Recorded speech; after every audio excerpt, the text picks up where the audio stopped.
Avant la crise, cette clinique de Médecins sans frontières en banlieue d'Athènes recevait surtout des SDF et des migrants.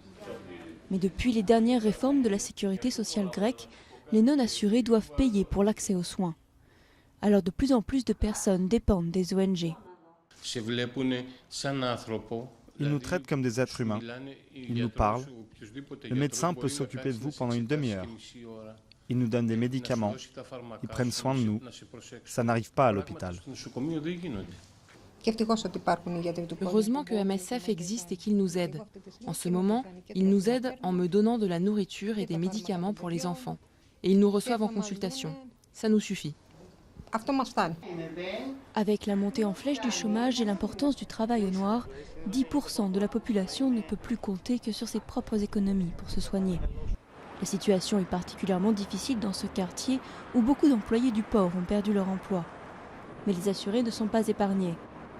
Panagiotis, qui travaille comme coach sportif, doit payer très cher pour ses médicaments contre le cancer, alors qu'il gagne 2 fois moins que l'année dernière. Et encore, il a eu de la chance d'être soigné à temps. Quand j'ai eu besoin d'une deuxième chimio, on m'a mis sur une liste d'attente pour 4 mois. J'ai subi ça. Du coup, je suis allé dans un autre hôpital public grâce à des connaissances et j'ai eu la chimio en 1 mois. À la détresse des patients s'ajoute celle des médecins.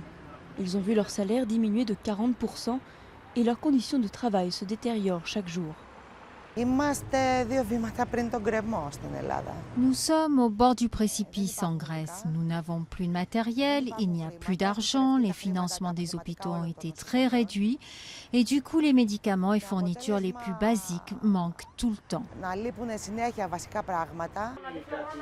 Des antibiotiques aux antidépresseurs, les pénuries touchent tous les médicaments. Car les grands groupes pharmaceutiques refusent de plus en plus de faire crédit aux pharmacies. La